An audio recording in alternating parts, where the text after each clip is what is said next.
mapagpalang umaga sa bawat isa. Yan. At ngayong Sunday po, ito po ang last Sunday for the year 2025. And next year po, sa pagkikita po natin muli, yan, kalooban po ng Panginoon, panibagong taon na po, amen, sa 2026 na po, sa next Sunday, amen. Ayan, so sa umagang ito, ayan, of course, paano ba natin bibigyan ng ating mga sarili ng kapanatagan? Ayan, kasi nga po, we never know, di po ba? Hindi natin alam ano ba ang nag-aantay sa atin sa taong 2026. Tama po ba? Ayan, pero salamat po dahil meron po tayong Diyos na ating sandigan. Meron tayong Diyos na kinakakita natin na bagamat hindi natin alam kung ano yung nag-aantay, ano yung pwede natin maranasan this coming 2026, but meron tayong Panginoon na alam natin hawak may buhay natin at alam natin hindi niya tayo pababayaan. Amen? Ayan. Kaya nga po sa umagang ito, tutuloy na po tayo sa pag-aaral po natin ng salita ng Panginoon. Ayan, binigyan ko po ito ng title. Sabi nga po dyan, The Unchanging God. Amen? Of course, when we talk about transition from one year to another year, yan, ang unang-unang naiisip natin lagi, changes. Sabihin mo nga sa katabi mo, changes. Yan, sabi nga po, if there is one thing daw po na constant sa mundong ito, ayan, ito raw po yung pagbabago. Amen. Pero dadagdagan natin yon, hindi lang po pagbabago, yung constant sa mundong ito, kundi ang ating Diyos. Amen? Ayan, so lahat ng bagay pwedeng mabago, pwedeng maparang, pwedeng mawala. Ayan, pero ang ating Diyos, ayan po, siya'y mananatiling makapangyarihan kailanpaman. Amen? At ito po yung pinangahawakan natin, ito po yung kalakasan natin. Kaya naman po sa umagang ito, para ma-motivate tayo. Ayan, kung ano man po yung mga agam-agam natin, ano man yung takot na nararamdaman po natin, ayan, as we face another year. Siguro sa isip natin, Lord, itong 2025, ang dami kong kabigatan. Ang dami kong pinagdaanan this 2025. Baka mamaya pagdating ng 2026, mas marami pa akong haharapin. Kasi hindi natin alam eh. Tama po ba? Hindi talaga natin alam. We never know what the future holds for each one of us. Amen? Pero yun nga po, katulad ninyo, katulad ko rin, ganun din yung nararamdaman ko at times. Pero ang nagbibigay po ng kapayapaan sa puso ko ay knowing that I have an unchanging God. Amen? Meron tayong Diyos na hindi nagbabago. Na alam natin anumang mangyari sa sarili natin, sa paligid natin, alam natin ang Diyos ay mananatiling Diyos na makapangyarihan sa lahat. Kaya kung meron man tayong dapat kapitan, yan, hindi ang kayamanan natin, di ba, hindi ang kalakasan natin, because lahat to mag-flip to, lahat to mawawala. Kung meron man tayong dapat kapitan, walang iba kundi ang ating Panginoon. Amen? Sabi mo sa katabi mo, kapitan natin lagi ang Diyos sa buhay natin. Sabi nga po in the book of Malachi, chapter 3, verse 6, ito po ang ating verse. Pakibasa po natin, anong sabi dyan ng ating Panginoon ay, the Lord, do not change. Amen. Ang Panginoon po ang nagsabi niyan, I, the Lord, do not change. So you, the descendants of Jacob, are not destroyed. Amen? Ayan, samahan niyo lang po ako manalangin sa umagang ito. Dakilang Diyos, we thank you for your words of assurance, Lord, your words that keeps us going on, ang iyong salitang aming kalakasan. Sa umagang ito, as our calendar ends 2025, Lord, ang aming pong panalangin, Lord, ang aming pong mabuhay ay aming pinagkakatiwala sa inyo. And sa umagang ito, sa pakikinig po namin ng iyong pong buhay, mga pangyarihang mga pangako, mga salita, nawa maging kalakasan po namin, mapanghawakan po namin, pagkatiwalaan namin ang mga salitang ito. Hindi lang namin papakinggan, but Lord, we will put our faith sa inyo pong mga pangako na aming mapapakinggan sa umagang ito. Salamat po for, Lord God, continually sustaining us. Salamat po sa umagang ito na dinala niyo po kami, Lord God, sa lugar na ito. Alam namin, Lord, ito ay iyong kalooban. Kaya naman po, Lord, pinagkakatiwala ko po ang umagang ito. Samahan mo ang iyong abang lingkod. Gamitin mo lamang ako effectively and mightily, Lord, upang ako po ay maging epektibo, Lord God, na mensahera mo sa umagang ito. Kaya naman po, Lord God, ikaw lamang, Panginoong Yesus, ang siyang madakilat mataas sa aming kalagitnaan. Ito nga pong aming sama-samang panalangin. Amen. Malakas po na palakpak sa ating Diyos na hindi nagbabago. No ngayon at kailanpaman. Amen? Sige po, palakpakan natin ang ating Panginoon. Amen. Tayo po ay magtutuloy na po.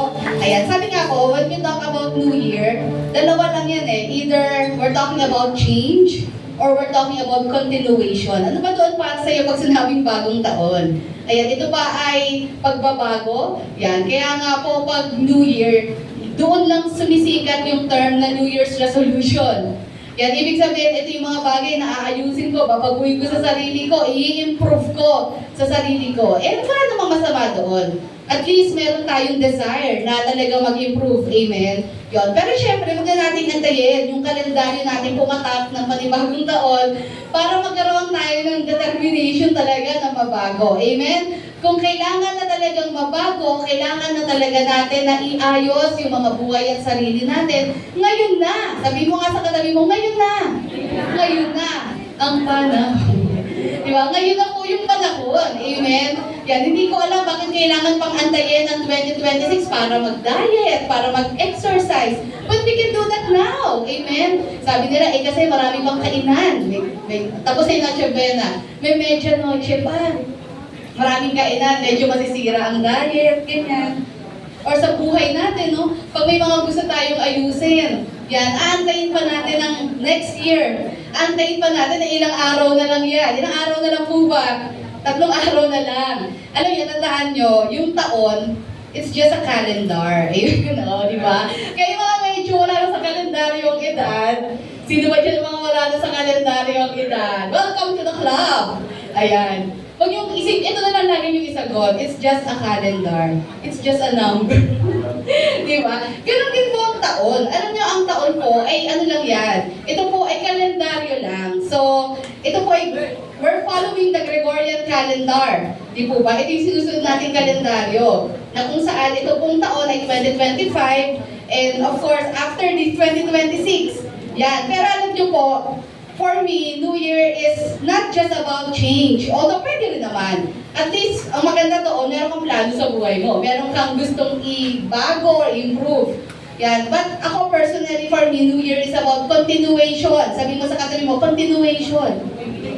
Sabi, tuloy-tuloy lang tayo. Amen? Kumbaga, ang pagbabago, ang pag-grow, ang pagle-level up, araw-araw yan eh. Amen? Hindi po yan every year. Di po ba? Sabihin mo sa katabi mo, araw-araw ang pagbabago. Amen? Yan, araw-araw ang pag-grow natin, pagle-level up natin. Pero yun nga po, mapapansin natin sa mundong ginagalawan po talaga natin, maraming bagay na babago. Amen? Sabi natin yung climate natin, kaya nga nagkakaroon na tayo ng climate change. Tama po ba? Ayan, minsan hindi na natin maintindihan yung panahon natin. Kapag tag-init, ang daming bagyo, tag-ulan. Di po ba? Kapag tag-ulan naman, sobrang init. Di po ba? Ayan po ay climate change na alam nyo, may factor din naman tayong mga tao kung bakit nagkakaganito yung kapaligiran po natin. Ano ba po? Ang Earth, it is changing. Ayan, di po ba? Sabi nga nila, yung ating daw pong ozone layer manipis na. Diba? Yung mga yellow daw sa North Pole ay medyo natutunaw na. Yan, so part po ito ng pagbabago nangyayari sa mundo natin. At tayo, nagbabago, amen? Ayan, nagbabago mga itsura natin. Ikaw, sige, tumingin ka sa salamin, ang feeling mo, kung ano yung tingin mo noong kabataan mo, ay ganun pa rin. Pero hindi mo alam, sa mga tao sa paligid mo, nakikita talaga nila yung ano po, nakikita talaga nila yung pagbata, hindi. Yung pagtanda, nakikita talaga nila yung mga wrinkles, yung mga puting buhok, lahat yan nakikita. Pero okay lang yun, ganun talaga eh. Andito tayo sa mundong ito.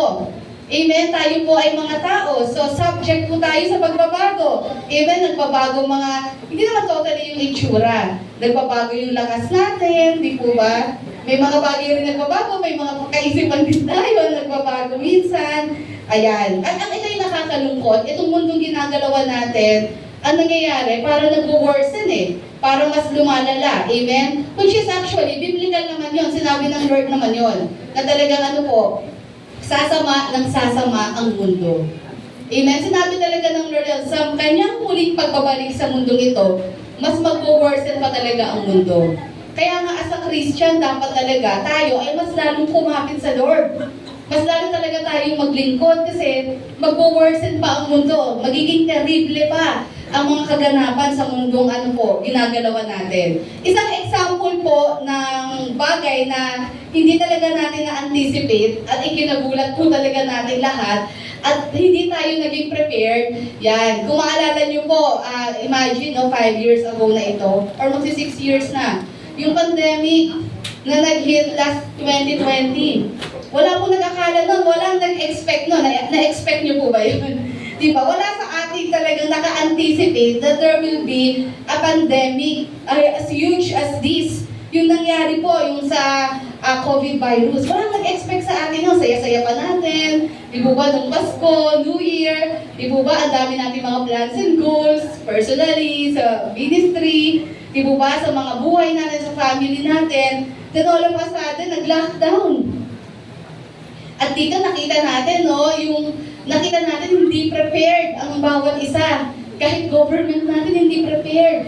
Alam nyo kasi yung pandemic, matagal na nagkaroon ng last pandemic. Actually, hindi nga pandemic talagang masasabi yun kasi nung yung mga nakaraang mga sakit, yan, ano lang to For example, ito po ay nakakonfine lang sa Europe or sa US. Unlike ito na talagang kaya pandemic kasi buong mundo talagang affected. Di po ba? Ito yung mga bagay na hindi natin na-anticipate. Tama po ba? Ito yung mga bagay na pinagpipray natin na Lord, we never know what lies ahead. Amen? Pagaman tayo po yung nagde-declare at nagpipray tayo ng mga positive things, pero hindi talaga natin maiiwasan yung mga ganitong sakuna, yung mga ganitong pagsubok, ganitong problema. Kaya nga, salamat po dahil meron tayong Diyos na hindi nagbabago. Ito yung pinanghawakan natin. Amen? Kaya nung pumasok yung pandemic, ang daming nabagong plano, ang daming negosyong nagbukas, biglang nagsara, na hanggang ngayon hindi pa rin nakaka-recover, kahit magsi 6 years na, di po ba? So medyo matagal na siya actually. Pero tandang-tanda pa natin, amen? Tandang-tanda pa natin. And marami din tayong lessons na natutunan doon. Yan, kaya nga lagi tayo nag-alcohol, nag-iingat na tayo lagi. Ayan, because ang laki ng impact na iniwan ito sa atin. And sadly, maraming mga mahal sa buhay ang naapektuhan, maraming nawala. Di ba ba, nung year na yon, ang dami po talagang mga kinuhanan ni Lord, ang dami talagang nangyari.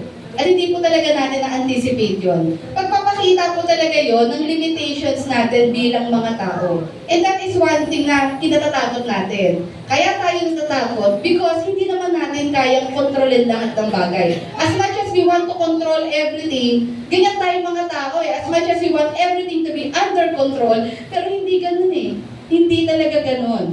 Ang Lord lang talaga ang may total control sa lahat ng bagay. Amen? Kaya nga po, with all these changes, with all these things na hindi natin na-anticipate what will happen in 2026, Lord, hindi naman tayo nagde-declare or nag-expect ng negative. Hindi naman. Kumbaga nagiging realistic lang tayo. We live in a fallen world. Tayo ay nasa mundo na alam natin na sinumpa dahil sa kasalanan.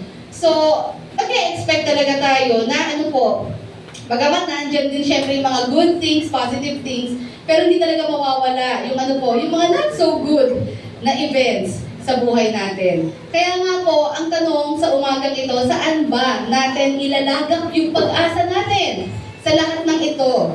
Ayan, of course, sa ating pong Diyos na hindi nagbabago. Bakit po? Because ang Diyos, kung may transition tayo from 2025 to 2026, wala pong transition ng Lord. The same God, the same power, nananatili po iyon. Amen? Ang ating Panginoon, siya po'y consistent. Amen. So sabi nga po doon, the same God who created the universe, the same God who created the world, yung mga plants, yung mga animals, the same is also the same God who parted the Red Sea. Nung time ni Moses, siya din yun. And it's also the same God who, siya po yung nag-convict kay David sa kanyang pong adulterous life, sa kanyang pong ginawa. And that same God is also the same God who created you and me, na punong-puno ng pag-ibig. Amen? Sabihin mo sa katabi mo, itong Diyos na ito, siya din ang lumikha sa atin. Amen? Kaya nga anong sabi po doon? I am fearfully and wonderfully made. Amen? Sabihin mo nga sa katabi mo, you are fearfully, kahindik-hindik, and wonderfully made. Amen? Imagine, itong Diyos na napakalaki, napakapakapangyarihan na ito, siya din ang Diyos na nakakilala sa atin. Amen? Siya din ang Diyos na tumawag sa atin dito. Siya din ang Diyos na kapag umiiyak ka ay naandyan lang kung siya'y hahanapin mo, kung siya'y lalapitan mo. Siya din po ang Diyos na nagligtas sa atin. Amen? He is also the same God who orchestrated the crushing of His Son Jesus. Siya din po ang may kinalaman doon. He allowed it. Inalaw po niya na ang kanyang bugtong na anak, ang ating Panginoong Yesus ay mag-crush doon sa cross of Calvary, na mamatay doon sa krus ng Kalbaryo. God allowed it. Bakit? Because ito lang yung tanging pag-asa natin. Ito yung pag-asa natin para tayo ko'y makaligtas mula saan? Sa walang hanggang kaparusahan at kamatayan. Amen? Kaya naman po inalaw ng Diyos Ama na ang kanyang bugtong na anak ay dumanas ng pasakit para lamang magkaroon tayo ng pag-asa. Amen? He is the same God who did all of that at patuloy na gumagawa sa buhay natin. Amen? Ayan, sabi nga po doon, yan, ano man sabihin ng iba, they may defy God or i-deny man nila ang Panginoon, but one thing is sure, ang mga salita ng Lord, mananatili po ito magpakailanman. Amen? It will remain, or it will stand firm. Sabi nga sa Matthew 24:35, heaven and earth will pass away, but my words will not pass away. Amen? Lahat ng bagay mapaparang sa mundong ito, mawawala, mamamatay, mawawala, masisira. Pero ang salita ng Panginoon, hindi ito matitibag kailanpaman. Amen? Ayan, tatlong bagay po. Sa umagang ito, para talagang mas tumatag ang ating pong pagtitiwala sa Panginoon. Maibsan ang mga takot na nararamdaman ng puso natin. Amen? At talagang ipagkatiwala at ilagak natin yung ating pong faith and trust sa Panginoon. Yan, there are 3 things po akong nilagay dito. Tatlong bagay na napakahalagang alam natin na mga bagay na hindi nagbabago sa Diyos. Kasi importante ito for us to go on sa buhay natin para tayo po'y magpatuloy yan, at manatili sa ating Panginoon. Ano po yung number 1? Number 1 promise. Anong sabi po dyan? Pakibasa natin. Amen. Sabi nga po dyan, no? There is no more condemnation. Ibig sabihin ng condemnation, kahatulan. Hindi na hahatulan ang sinumang nakipag-isa kay Jesus. Bakit tayo hahatulan? Kasi nga tayong mga tao, lahat tayo nagkasala. Lahat tayo ay under po tayo sa scrutiny and judgment ng Diyos. Because all of us failed. Lahat tayo nag-fail. Lahat tayo makasalanan. Lahat tayo huhusgahan at hahatulan ng ating Panginoon. But praise be to God because of His Son, Jesus Christ, who died at the cross. Yung pagkamatay ni Jesus na yon, nagbukas ng pag-asa sa atin para tayo makalaya sa hatol ng Diyos. Amen? At maramdaman natin, maranasan natin ang pagliligtas ng Panginoon. Paano? Sa pamamagitan ng pananampalataya kay Jesus. Sabihin mo sa katabi mo, sa pananampalataya kay Jesus. Amen. Sabi nga doon, pagkamat tayo daw po'y mananampalataya na, amen. So maliwanag yan no more condemnation in Christ. Those who are in Christ, hindi nakakatulan. Kapag ikaw ay totoong tumanggap, nanampalataya, naniwala, nagsuko ng buhay kay Jesus, bilang Panginoon at tagapagligtas mo, wala na tayo sa paghahatol ng Diyos. Wala na tayo sa judgment ng Diyos. Hindi na tayo mamamatay kailanpaman. Amen? Kasi natanggap na natin ang mercy and grace ng ating Panginoon. Pero yun nga po, kahit tayo po ay tumanggap na sa Lord, tayo yung mananampalataya na, ito yung isang katotohanan. Dahil tayo nandito pa sa mundo, at times, oftentimes, sometimes, tayo pa rin po ay bumabagsak pa rin sa pagkakasala. Amen? Yun po yung katotohanan. Maraming beses pa rin natin sa araw-araw ng buhay natin na nafe-fail natin ng Lord. Nagkakamali tayo, nag-give in tayo sa tukso. Amen? Araw-araw yan, we commit mistakes sa harapan ng ating Panginoon. At napakahalaga po na panghawakan natin itong number 1. Amen? Bakit po? Kasi ito po yung ginagamit ng kaaway laban sa atin. Sasabihin ng kaaway sa atin, maglalagay siya ng pagdududa sa puso natin. Lolokohin tayo, pagtatawanan tayo ng kaaway. Anong sasabihin niya? I believe at times nararanasan po natin to, nararanasan niyo yan. Sinasabi ng kaaway, tagal mo ng Kristiyano, naglilingkod ka na sa Lord, pero ang dumi-dumi pa rin ang isip mo. Hindi nila alam, ganyan ang buhay mo. Pag nakaharap ka, akala mo kung sino ka. Pero pag ikaw'y nakatalikod, ganito pala, pinagagawa mo. At sasabihin ng kaaway sa atin, wala kang karapatan sa Diyos. Wala kang karapatan na maglingkod sa Diyos. Madumi ka. Yan. Ang kaaway po yung naglalagay niyan. I'm speaking sa mga mananampalataya. Yung talagang tumanggap sa Panginoon. Isa po ito sa ginagawa ng kaaway. Tayo po ay patuloy niya. Everyday niyang ginagawa yan. Sinasabi niya sa atin, hindi tayo deserve sa mabubuting bagay na ginagawa ng Diyos. Hindi tayo deserve sa grace and mercy ng ating Panginoon. Pero pinapaalala ng Lord sa atin, Romans chapter 8, verses 1 to 2, ano pong sabi dyan? There is therefore now no condemnation for those who are in Christ Jesus. Amen. Lahat ng totoong tumanggap at kumilala sa Panginoon, hindi na tayo pwede pang hatulan, i-condemn ni Satan. Unless maniniwala tayo sa Kanya. Amen. Sabi doon, no, for the law of the Spirit of life has set you free in Christ Jesus from the law of sin and death. Sabi nga doon, no, bakit? Because the Spirit of the Lord is already in us. At dahil ang Espiritu ng Diyos ay sumasa atin, tayo po ay meron na tayong kapasidad na gawin ang mga bagay na tama sa harapan ng Diyos. Amen? May kapangyarihan na tayo to resist sin. May kapangyarihan na tayo ma-acknowledge kung nagkamali man tayo, meron na tayong power para maintindihan natin na nagkamali ako sa Diyos. Hindi na tayo nagbubulag-bulagan pa or nagbibingi-bingan or hindi tayo in denial. Yun lahat ay pagkilos ng banal na Espiritu Santo. Amen? There is no more condemnation to those who are in Christ Jesus. Because condemnation, judgment is for sinners.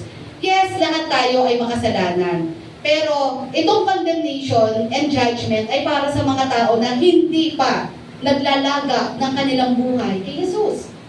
Kaya what are we waiting for? Sabihin mo sa katabi mo, ano pang inaantay natin? Kailangan natin tanggapin si Jesus. Siya po ang kailangan natin. Amen? Because lahat tayo, originally, ay tumatayong hahatulan ng Diyos.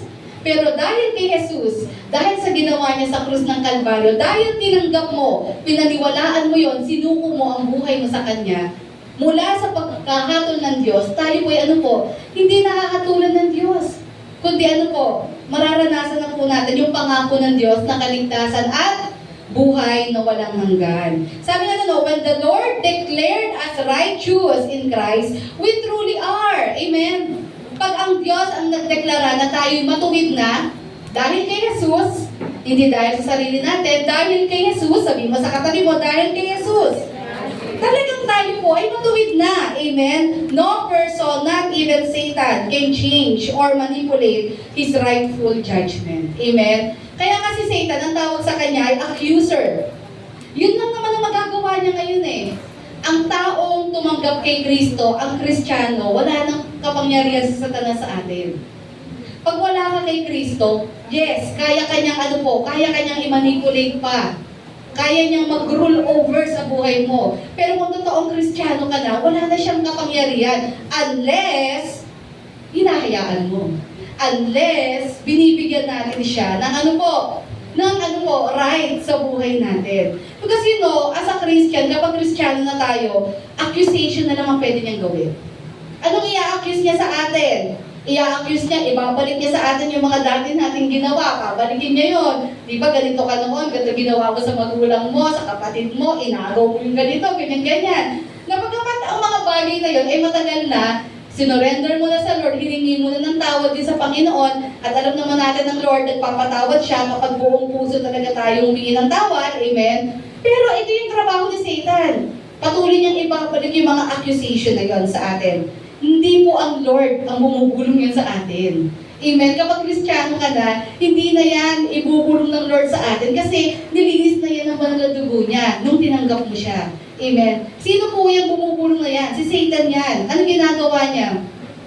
Sabi ng ginagamit niya na weapon sa atin, yung guilt.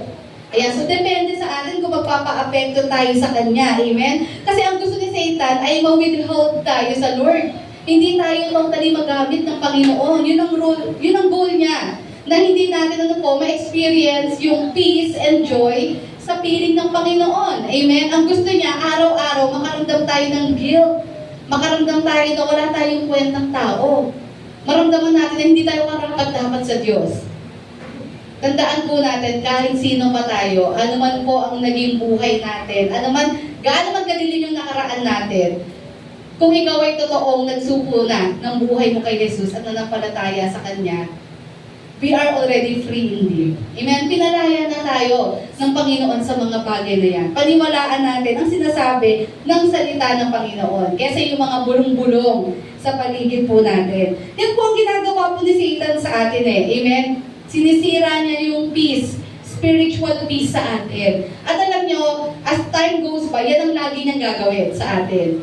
Kaya napakahalaga po sa ating mga Kristiyano na patuloy tayo magpakalalim sa pagkakilala natin sa Lord. Upang hindi tayo basta-basta maniniwala sa mga bulong-bulong ng kaaway sa atin. Amen? Yan. Sabi nga doon, ano ba yung sinasabi ng Romans chapter 8? There is now no condemnation.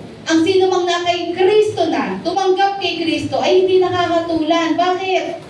Bakit hindi na po tayo kakatulan? Because someone already paid yung dapat nating pagbayaran. At sino po yung nagbayad? Si Jesus. Amen? Binayaran na po niya ang sala natin. Binayaran na po niya ang kasalanan natin. All we need to do is to believe. Sandigan natin yung ginawa niya, panampalatayanan natin siya. Sumunod tayo at magsuko tayo ng buhay sa Kanya. Amen? Because He already paid the price. Binayaran niya na lahat yun sa krus ng Kalbaryo. Amen? Tinanggap niya na yung condemnation or paghahatol na supposed to be ay para sa atin. Sa paanong paraan? When He died on the cross. Nung namatay ang ating Panginoong Yesus sa krus ng Kalbaryo, binitbit niya na doon. Siya ang tumanggap ng lahat ng latay, lahat ng sakit, lahat ng mockery. Naramdaman niya yung weight of sin. Naramdaman niya for a while na ang Diyos Ama'y tumalikod sa Kanya. Hindi dahil may kasalanan si Jesus, but nakikita ng Diyos Ama ang tindi ng kasalanan nating mga tao sa Kanya. Naiputong yun sa Kanya. Binitbit niya, siya yung tumanggap ng penalty, yung judgment, yung paghahatol. Kasi hindi rin naman unfair ang Panginoon. Siyempre kung may kasalanan, dapat may magbayad. And kung hindi ginawa ni Jesus yon, pagbabayaran natin yon. Saan? Walang hanggang kamatayan sa apoy ng impyerno. Walang hanggang pagkakalayo sa Diyos. Yun ang pagbabayad na dapat originally gagawin natin. Pagsalamat sa Diyos dahil naawa siya, nahabag siya sa atin, at mahal tayo ng Diyos. He gave His life para tayo magkaroon ng pag-asa. Amen? Sa sino mang tatanggap sa ating Panginoon. That's why He gave us His Spirit. May kalayaan na tayo sa pamamagitan ng Spirito ng ating Panginoon. Amen? Sabi nga po sa Romans chapter 8 verses 31 to 34, ano po ang sinabi po dito ni Pablo? Sabi nga po dyan, what then shall we say in response to these things? If God is for us, who can be against us? Amen? Dahil nanampalataya na tayo sa ating Panginoon at tayo na'y nasa ating Diyos, sabi doon, sino bang pwedeng lumaban sa atin? Sabi doon, no, He, referring to God, who did not spare His own Son, but gave Him up for us all. How will He not also, along with Him, graciously give us all things? Sabi dito, kung nagawa ng Diyos Ama, ibigay ang Kanyang pinaka-importante, buktong na anak, para sa ating mga sakta, sa ating mga tao, ano pa ang ibang bagay na kailangan natin sa mundong ito. Amen? At sabi sa verse 33, pakibasa natin yung naka-highlight. Ano sabi dyan? Who will bring any charge against those whom God has chosen? It is God who justifies. Amen? Sino bang pwedeng humatol? Sino bang pwedeng mag-condemn? Kung ang Diyos na mismo ang nagpawalang sala sa atin. Amen? Tandaan po natin yan mga kapatid. Lagi ko naaalala yung favorite ko, ano ba yun? Yung The Pilgrim's Progress. Lagi kong naaalala yung eksena talaga doon ng lalaki na nakakulong siya. At siya po ay sising-sisi. Diba parang inaano niya yung sarili niya, sinasabi niya wala kang kwenta, wala ka na magagawa. Pero ang totoo, hindi naman siya nakakulong, nakalak I mean, nakasara, yung susi nasa labas. Ibig sabihin, the key is already there. Ang kulang lang sa kanya ay ano po, mag-step forward siya. Act of faith. Kaya kinokondem niya ang sarili niya. When andun na yung susi, para makalaya siya doon. Minsan no, ganito tayo Kristiyano tayo, pero nakalak pa rin tayo sa ganitong mindset. Kasi nagpapaniwala tayo sa kaaway. Kaya napakahirap pag hindi talaga tayo babad sa salita ng Diyos. Pag hindi ka talaga babad sa salita ng Diyos, mahilig ka makinig sa mga bulong-bulong sa paligid. Amen? Na hindi naman nanggagaling sa Panginoon. Hindi lahat ng bulong, maganda yan. Amen? Sasalain nyo. But if you read, ikaw ay constant na nagbabasa ng salita ng Panginoon, madadevelop mo yung discernment. Hindi lahat ng bulong tatanggapin mo. Lahat ng bulong na against sa Word of God, hindi mo tatanggapin yan. Kahit ano pang sabihin ng mga tao sa paligid natin, hindi nagbabago ang Lord. Ang salita niya hindi nagbabago. Pag sinabi niya hindi ka nakakatulan pa, yes, hindi ka nakakatulan. At walang judge sa mundong ito ang pwedeng bumali nun. Not even Satan, hindi niya kayang baliin yon.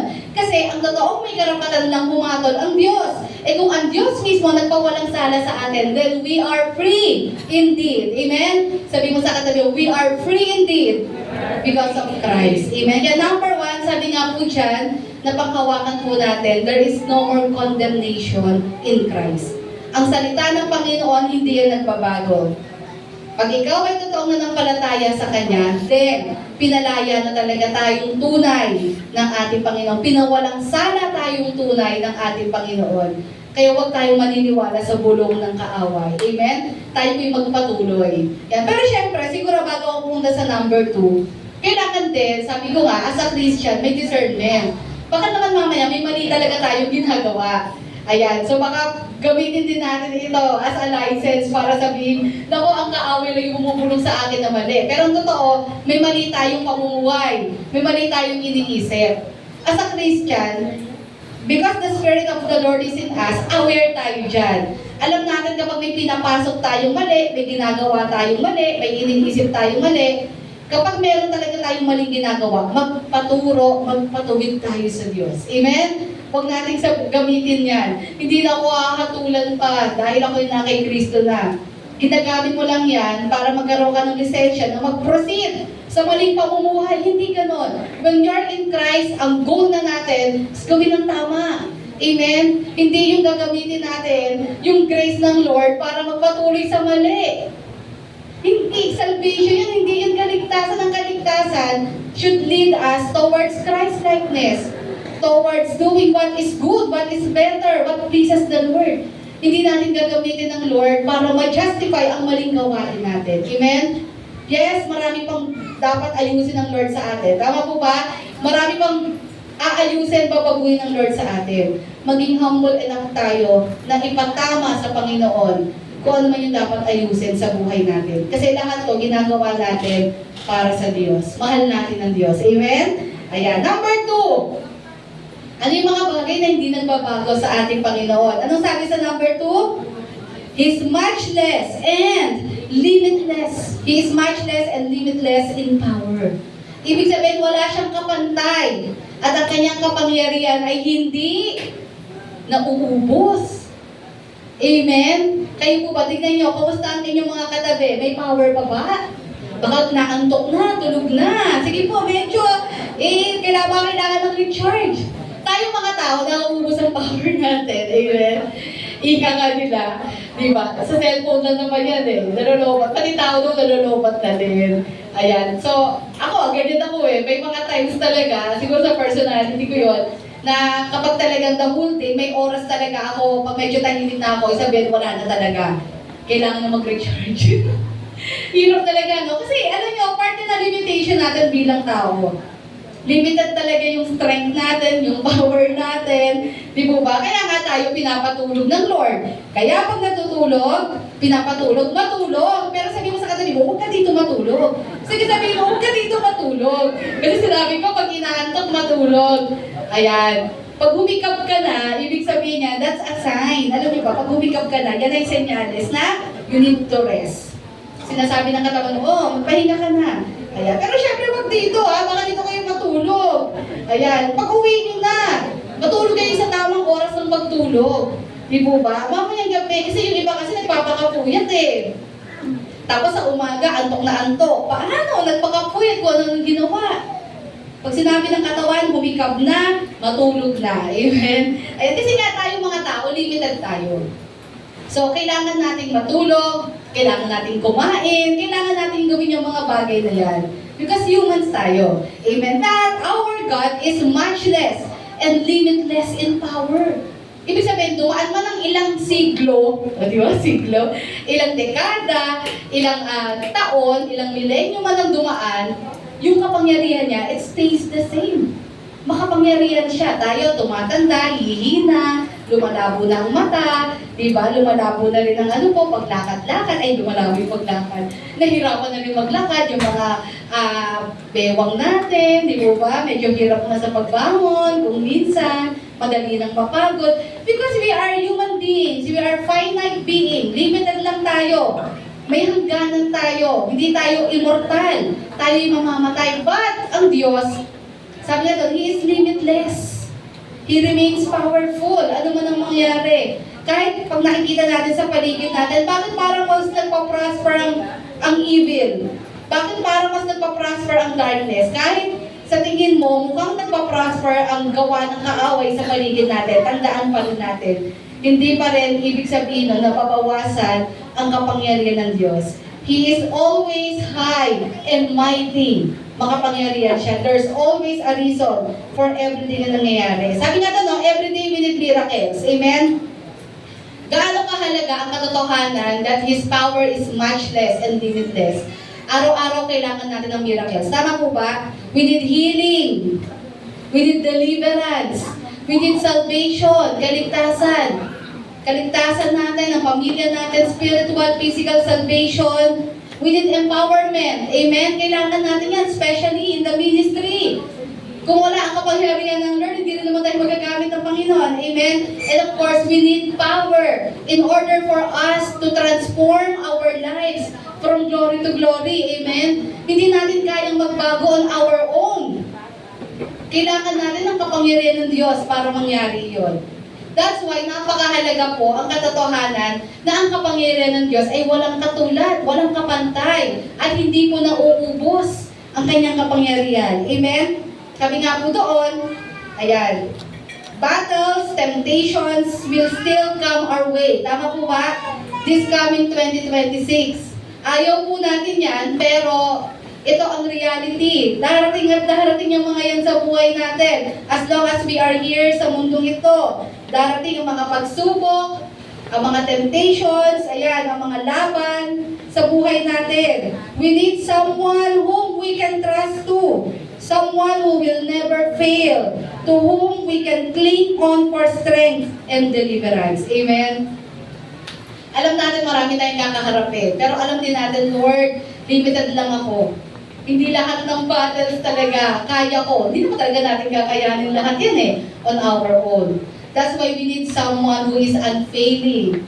Someone na hindi nagbabago. Someone na hindi na uubos ang kapangyarihan. Someone na walang makapapantay, nakahigit ang kapangyarihan sa lahat. So sino pong kailangan natin? We need God sa buhay po natin. Amen? In order to survive another year na darating sa buhay natin. Ano sabi sa Ephesians chapter 3 verse 20? Now, ang sabi niya, pakibasa po, to Him, referring to God, who is able to do immeasurably more than all we ask or imagine. So isipin niyo po, higit sa ating hinihingi at higit sa naiisip natin, kaya niya yung gawin. Amen? According to His power that is at work within us. Ibig sabihin, Matthew chapter 19, verse 26, yung kasunod po niyan. Anong sabi po doon? Jesus looked at them and said, ayan, pakibasa natin, with man, but with God. Amen. Sabihin mo sa katabi mo, but with God. Sige po, sabihin nyo. Ang hindi magsabi sa katabi mo, tawagin ko. Joke na. Nasyuda lang ako. Sabihin mo, but with God, all things are possible. Amen. Di po ba, ang sarap po na ang mga salitang ito, ma-realize talaga natin fully. Hindi lang mabasa, hindi lang marinig. Dapat talaga ma-take heart natin yan. Amen? Dapat talaga mapagbulay-bulayan natin yan. At paniwalaan natin yan. Kasi if God can do even the impossible, it means wala akong laban, pagsubok na kakaharapin sa taong 2026 na hindi ko kakayanin. Because I am serving a God who can do beyond what I can think of. Kaya niya gawin ang kahit anong bagay. Name it. Amen? Sasabi niya iba, so kaya pala akong gawin milyonaryo ng Lord. Minsan, no? So, may ganun pa, no? So, kaya pala akong gawin milyonaryo ng Lord. Yes, kaya niya. Pero bakit hindi? Kasi ang Panginoon, hindi naman siya genie. O, anong gusto mo? Gusto mo ng maraming leksyon? Leksyon! Gusto maraming pera? Pera! Hindi ka ng Lord. Ang Lord kasi, ipinagkakaloob niya, ano yung kailangan natin? Ano yung pinakakailangan natin? Hindi yung luho natin. Amen? Ayan, baka mamaya luho lang pala eh. Diba? Kaya mo lang gusto ng mga bagay na to kasi luho lang. Ang ibinibigay ng Lord, yung talagang kailangan natin. Yung mga luho, hindi naman masama na magkaroon tayo ng mga kagustuhan din. Hindi naman masama yan. Pero sabi nga, ano na lang yan eh, added blessings na lang yan ng Lord. Ibinibigay ng Lord yung kailangan talaga natin. Kaya sabi nga po doon, no, kung kayang gawin ng Lord ang lahat ng bagay na ito, at walang mahirap sa Kanya, ibig sabihin, ano man yung mga kinakatakot natin na hindi natin alam na pwedeng mangyari this coming 2026, ay ano po, pwede tayo magkaroon ng kapanatagan. Kasi alam natin, ito kasi yung talagang definition ng pagiging makapangyarihan ng Diyos. That He controls everything sa paligid natin. Amen? Lahat ng kaganapan. Even yung mga nangyayaring hindi maganda, yes. Lahat yan. Hindi yan gusto ng Lord. Hindi sinabi ng Lord na magganap yung mga kasamaan na yan. Pero lahat yan, control niya. Amen? Kumbaga, hindi darating sa punto na lalabas lahat ng kaganapan sa mundo ayon sa nais ng Panginoon. There's always a reason sa lahat ng nagaganap. Amen? Kaya nga po, ang isang Kristiyano, kapag talagang naintindihan mo yung lalim nitong mensahe that God is in control, hindi mo lang ina-actor, hindi mo lang sinasabi, pero talagang na-take heart mo yan, kaya mo kaya mo maging mag-stand, kaya mo maging matapang na harapin lahat ng hamon sa buhay. Because you know, everything is under control. Kung may magsaramang pinto ang Lord para sa akin, it's because hindi ito ang will ng Lord. Alam ko may magbubukas na much better para sa akin. Amen? Ganon kasi mag-isip ang Christian. Ganon dapat mag-isip. Kung may mga bagay tayo hindi nakamit, nagsara sa atin, hindi yan katapusan ng mundo, kapatid. Maaring may ibang mas better plan ang Lord sa atin. Tandaan po natin, yung mga plano natin, di ba, hindi natin alam. Kumbaga, ito yung mga akala natin makakabuti sa atin. Diba? Tandaan natin, mas alam ng Lord yung totoong makakabuti sa atin. Amen? Kasi nakikita niya na yon. Alam niya na. Alam niya yung consequence ng mga gagawin natin.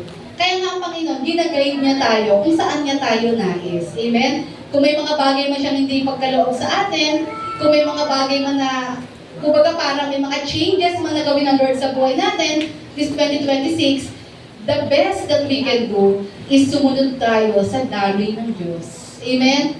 Kasi alam natin, dahil na kay Jesus na tayo, nasa Diyos na tayo, all things will work together for the good. Amen? Sabi sa Romans 8, for those who love God and are called according to His purpose. Kung alam mo talagang ikaw yung naglilingkod na sa Panginoon, all things will work according sa Kanyang kalooban at para sa ikabubuti po natin. Amen? Ayan. Sabi nga daw, no, maraming mga kaganapan sa mundo na talagang pagpapakita na even yung mga random things na nangyayari ay ayon yan sa kalooban ng Panginoon.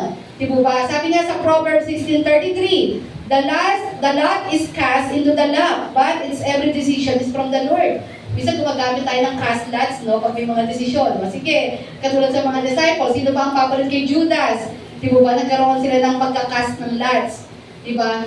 So, hindi random yon. Lahat yon ay ano po, sinabi sa Proverbs 16:33, under po iyon, saan po? Sa nais ng Panginoon. Sabi din sa Acts 17, mga example po ito, He also determines kailan magkakaroon o usbong ang isang bansa. Di po ba? At ano yung masasakop niya? Sabi doon, no, from one man, He made, Acts 17:26, He made all the nations that they should inhabit the whole earth.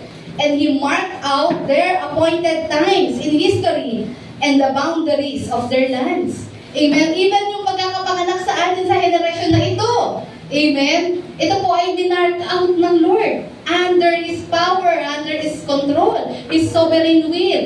Kung ipinanganak ka sa panahon ito at hindi ng panahon ng mga sinaunang panahon, ito yung kalooban ng Panginoon. Ito talaga yung appointed time niya para sa atin. Amen? So doon makikita natin paano nag-work yung kapangyarihan ng ating Panginoon. Ano ba po? Ito pang matindi. Ito yung sinabi ko kanina. Acts chapter 2, verses 23 to 24. Inalaw ng Panginoon, ng Diyos Ama, yung ano po, yung pagkamatay ng kanyang buktong na anak. Amen? Kasi that's all part of the plan. Ito po ay parte ng plano ng Diyos para iligtas ang sangkatauhan. Sabi po dito sa Acts 2:23 to 24, this man, referring to Jesus, was handed over to you by God's deliberate plan and foreknowledge. And you, with the help of wicked men, put Him to death by nailing Him to the cross. Amen? So lahat to, even yung kamatayan ng kanyang buktong na anak na si Jesus, lahat yon ay under sa sovereign will and power ng ating Diyos. Lahat to ay inalaw niya according sa kanyang nais at sa kanyang kalooban. Ganun siya kamakapangyarihan. Amen? Kaya ang akala ng kaaway, na-defeat niya na ang Diyos nung namatay si Jesus sa krus ng Kalbaryo. Pero hindi alam ni Satan, mas matalino ang Diyos because He is God. Hindi niya alam na yung pagkamatay ni Jesus na yon sa krus ng Kalbaryo ay actually nag-open pa ng kaligtasan sa sangkatauhan. Nag-open pa ito ng pag-asa sa tao. Amen? So you can see, God's ways are higher than our ways. Isaiah 55. And His thoughts are higher than our thoughts. Tayo po'y nawawala ng pagtitiwala sa Lord kasi minsan ipinapantay natin ang Diyos sa sarili natin. Ika nga, kung ano yung utak natin, iniisip natin, ganyan din mag-isip ang Lord. Kaya minsan nawawalan tayo ng pagtitiwala sa Kanya.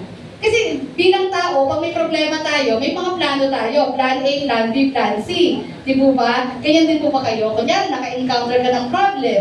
Siyempre, dapat may action ka. Anong gagawin ko? Ito ang plano ko. A, Plan B ko, Plan C. Diba? Tapos dumating sa punto na ubos na yung alphabet. Dumating na po ba kayo sa ganung point? Ako, maraming business. Di ba? Talagang parang lahat Lahat ng pwede kong maisip, kalkalin. Di ba? Lahat ng pwede kong buksan na libro. Di ba? Lahat ng pwede kong i-google. Wala na Wala na, hindi ko na alam ang gagawin ko. Minsan kaya hindi tayo nagtitiwala sa Lord, pinapantay natin yung utak ng Lord sa atin. Na tayo limited. Amen? Kaya sino mag-aakala na nung na-stop yung mga Israelites doon po sa Sea of Galilee, di ba ba? Ay, sa Red Sea pala, Sea of Galilee. Sino mag-aakala, di ba? Parang no way out na to. Siguro ang mindset ng mga Israelites, kumuha pa tayo ng bangka. Ano magagawin natin dito? Ayan na sila. Di ba? Parang nanonood ng drama. Ay, nakikinig ng drama sa radyo. Di ba? Parang andyan yung mga karuwahe ng mga Egyptians. Ang gagawin natin? Siguro naiisip na nila lahat. Tatakbo ba tayo? Lalawi ba tayo? Ano magagawin natin? O di ba? Sino mag-aakala na hahatiin pala ng Lord yun? Amen? Hahatiin pala niya yung Red Sea. Walang nakaisip nun. Ganon din ang Lord. It means sa buhay din natin, there are times talaga na wala ka nang maisip gawin. Napagod na yung isip mo, sumusuko ka na, Lord, parang mare-resolve ba ito? Nakakalimutan natin na He is a powerful God. His ways and thoughts are higher than ours. Amen?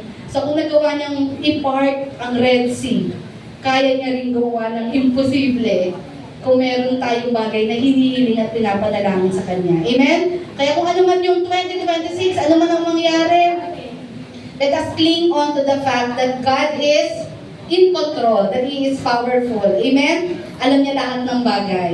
Kaya gaano kahalaga po yung katotohanan na ang Panginoon po, nasa number 2 pa lang tayo, na ang Panginoon po ay matchless and limitless in power. Yan, ito po yung pundasyon ng pananampalataya natin. Amen? Ito yung pundasyon ng pag-asa po natin. Na alam natin, dahil in control ang Lord, di ba, kaya natin mawaglit or mawala ang takot sa puso natin. At palitan ito ng pag-asa at pagtitiwala sa Lord. Amen? Ikalawa, meron tayong kasiguraduhan sa ating kaligtasan. Minsan, iniisip natin, talaga bang ligtas ako? Talaga bang pag namatay ako, pupunta ako ng langit? Hindi ba talaga ako may impyerno?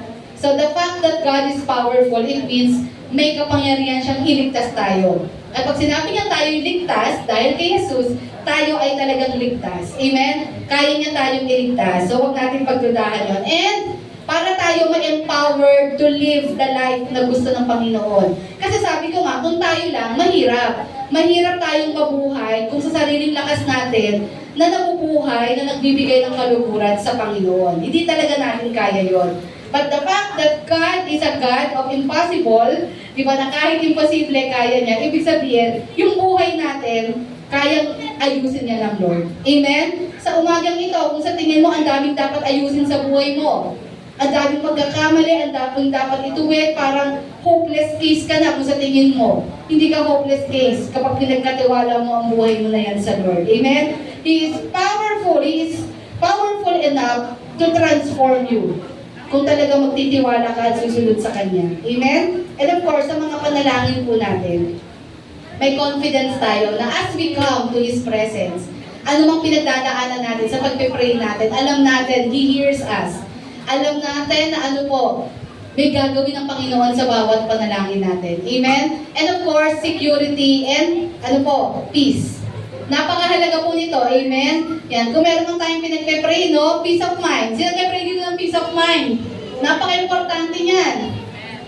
At alam nyo, ito ang natutunan ko sa buhay ko. Talaga yung peace of mind, matatagpuan mo lang talaga yon pag may relasyon ka sa Diyos. Amen? Totoo yun eh. Ako marami, kung i-insist ko yung mga iisipin mo, kasi break na yun eh, naka-break na yun eh.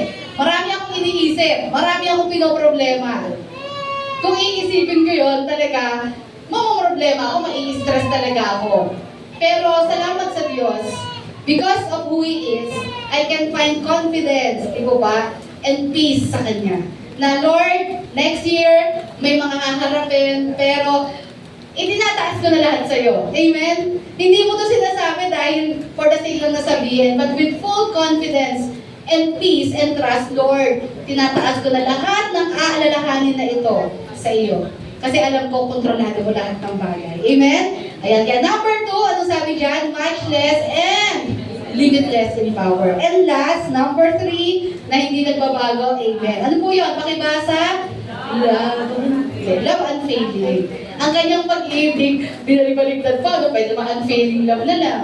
His love that never fails. Yan. Siyempre, parang medyo maiba naman yung mga title natin. Di ba? Pero tama naman yung term na yan. Love unfailing. Overtaking my heart. Amen. Ayan. So, ito po ang nakaka-amaze sa Panginoon. Ang Panginoon po ang kanyang pag-ibig ay hindi nagbabago. Hindi nadidiminish, hindi nababawasan. Amen? Yan. Sabi nga doon, ikaw ba ay takot magmahal? Oy. Baka may mga trauma ka na. Nasaktan ka na. Iniwan ka. Di po ba? Ano pa po? Takot ka na pumasok sa relasyon. Kasi meron ka mga hindi magandang karanasan in the past. Ayan. So, may mga trust issues ka na sa mga tao. So, hindi naman natin i-invalidate yon. Naiintindihan natin yon. Naiintindihan natin yon. Lalo na doon sa mga tao, maraming karanasan pagdating sa aspect ng pag-ibig. Hindi lang pag-ibig sa opposite sex. Maaring sa pamilya mo, nakaranas ka ng abandonment, rejection. Di mo ba?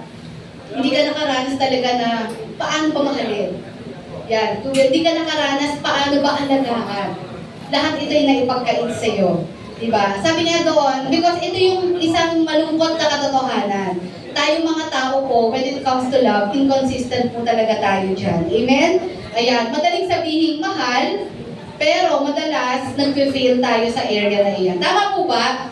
Amen. Sabi niya doon, people need to be loved. Amen? Kaya nga ang tao po ay ano po, big deal sa atin pag na-crush tayo ng isang pangyayari o ng mga tao sa paligid natin. Kasi nga po, we are created by God para mahalin. Amen? Kaya napakalaking bagay sa atin kapag tayo po ay kapag tayo po ay na broken hearted. Sa anumang kaparaanan, hindi lang sa sa partner, kahit sa mga family natin or friends, may mga kaibigan tayo, di po ba, na talagang medyo nasira yung relationship natin. Sabi nga po doon, no, tayo mga tao ay naglulong. Naglulong tayo sa pag-ibig na hindi nagpe-fail. Amen? At alam nyo, sa panahon natin, rare yun. Napaka-rare po talaga ng mga lasting love talaga. Napaka-rare talaga nun. Amen? Kaya sabi nga po doon, ito yung isang katotohanan. Amen? Na sa ating Panginoon, makakatagpo tayo ng pag-ibig na hindi po tayo mabibigo kailanman. Na alam natin, anumang mangyari, patuloy niya tayong mamahalin at hindi magbabago yun. Anong sabi sa Romans 8:38-39? Sabi po doon, "For I am convinced that neither death, nor life, neither angels, nor demons, neither the present nor the future, nor any powers, neither height nor depth, nor anything else in all creation will be able to separate us from the love of God that is in Christ Jesus our Lord." Amen? Anong ibig sabihin niyan? Ang pag-ibig ng Diyos sa kanyang mga anak, sa kanyang mga lingkod, sa mga nanampalataya sa kanya, ay permanente. Amen? Ang pag-ibig niya sa atin ay hindi nagbabago. Paano pinakita ng Lord yung pagmamahal niya sa atin? Paano pinatunayan ng Lord na talagang mahal niya tayo? Romans chapter 5 verse 8, pakibasa po natin. God, sige po, pakibasa po ninyo.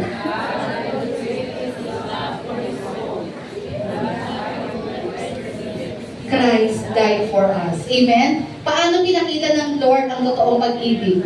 Namatay siya sa atin noong mga panahon tayo'y makasalanan pa. Bilang tao, ang mindset natin, bakit ako magmamahal lang hindi kaibig-ibig? Ang mamahalin ko yung kaibig-ibig, ang kaibiganin ko yung kaibig-ibig. Pero kung masama ugali mo, ayoko sa'yo. Diba? Ganyan ang mindset natin mga tao. Conditional tayo mang nagmahal eh.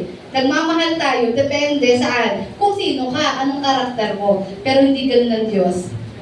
He gave His life for us noong mga panahon wala pa tayong pakialam sa Kanya. He already loved us. Minahal niya na tayo. Amen? Kaya kung questionin natin, mahal ba talaga ako ng Lord? Isang Kristiyano ka na, kinag-question mo pa, no? Porque hindi lang naibigay yung panalangin mo. Parang mahal ba talaga ako ng Lord? Kasi parang sa 100 prayer items ko, hindi isa doon, walang nabigay ang Panginoon. Siguro hindi ka lang marunong mag-appreciate. Di ba? Hindi man binigay ng Lord yung nasa listahan mo, pero baka iba kasi yung binigay niya.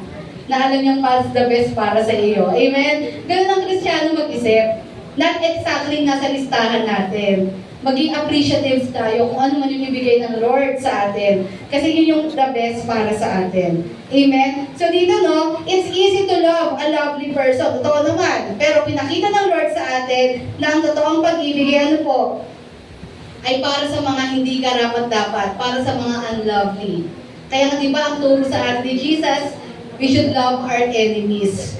Napakahirap talaga nun. Amen? Lord, napakahirap talaga na mahalin ang mga hindi kaibig-ibig. Na as if naman kaibig-ibig ka. Kapag sinasabi mo yun, di ba? Minsan, no? Kaya marirealize mo rin yun, ang hirap din sabihin nun eh. Na parang sabihin mo sa Lord, Lord, ang hirap. Kasi kung iisipin mo rin yung sarili mo, eh hindi rin naman ako kaibig-ibig eh. Di ba? Well, quits lang. Quits lang kaming lahat, Lord. Pare-pareho kaming unlovely. Amen? Pare-pareho tayong hindi maganda sa paningin talaga ng Lord. Pero hindi yun ang tinignan ng Lord. Minahal niya tayo sa kabila ng ating pagiging makasalanan. Kasi yun ang totoong pag-ibig. Amen? That's why He demonstrated His love for us in this. While we were still sinners, Christ died for you and me. Amen? Sabi na sa pamamagitan po ng pagbibigay ng Ama sa kanyang anak, pinakita dito na ibinigay niya ang pinakamahal na regalo para sa atin. Ano po yun? Ang kanyang bugtong na anak. Ibinigay ng Diyos Ama ang pinakamahal na regalo dahil nga mahal niya tayo. Amen? Ayan. Kaya sabi nga po doon, 1 Corinthians chapter 13, verse 8. Anong sabi po doon? Love never fails. Amen? And of course, we're talking about the love of God. Kaya kung makikita niyo po yung 1 Corinthians 13, sabi doon, faith, hope, and love. Hindi po joy, Ayan, kapag nagpapagame sa Christmas party, love, joy, hope, Diba? Lagi ko nakikita yun sa mga palaro, Sabi doon, tatlong bagay daw yung mananatili. Pero ano yung greatest sa tatlong yon? Sa faith, sa hope, and love? Love. Bakit? Because faith and hope will be actualized, will be realized. Darating ang time, titigil ang faith pag nasa langit na tayo. Siyempre, nandun na yung reason sa pananampalataya natin, nakikita na natin. The same with hope. Pero ano yung mananatili at maglalas? Love. Sabi mo nga sa katabi mo, love. Ang love, ito yung maglalas. Kasi hanggang sa eternity, yung relationship natin sa Diyos at tayong mga tao ay built sa love. Amen? Kaya yung mananatili. Amen? Kaya sabi nga po doon, no? Ayan, ito yung mga bagay na tatandaan po natin. Ayan, God's love does not depend on who we are, but who He is. Yung pagmamahal ng Panginoon sa atin, hindi nakadepende kung sino tayo. Kasi kung titingnan ng Lord, kung ang mindset ng Lord, katulad ng pag-iisip natin, marami kaka-turn off ang Lord sa atin. Sobrang dami, araw-araw, mag-turn off ang Lord. Alam ng Lord, pinagagawa natin mga ugali, mga attitude natin, pati mga tantrums natin. Alam ng Lord yan. Pero nakita niyo yung mga asawa niyo, kahit mag-tantrum kayo, andyan pa rin, mahal kayo. Amen? Naisingin ko talaga yun.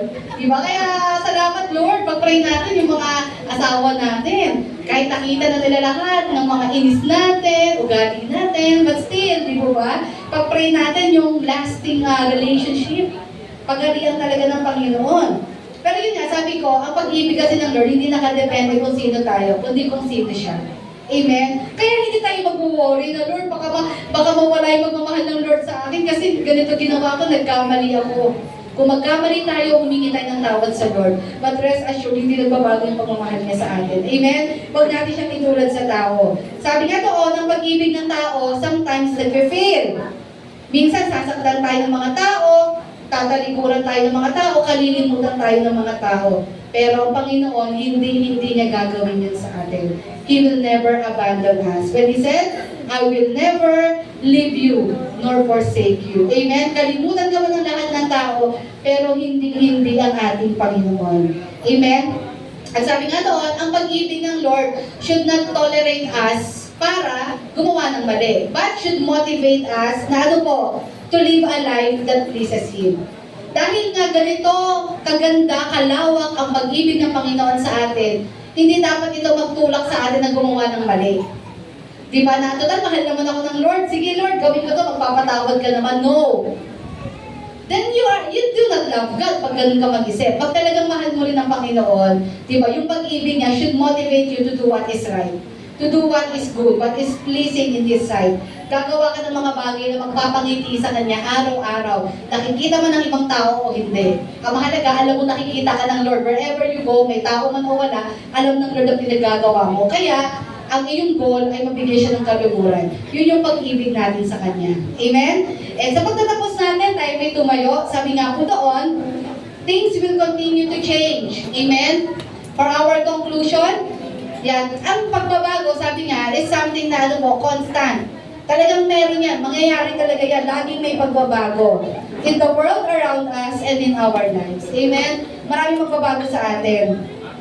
Minsan may mga maliliit na pagbabago, minsan may sobrang laking pagbabago. Pero sabi nga, no matter what changes may come our way. Ayan.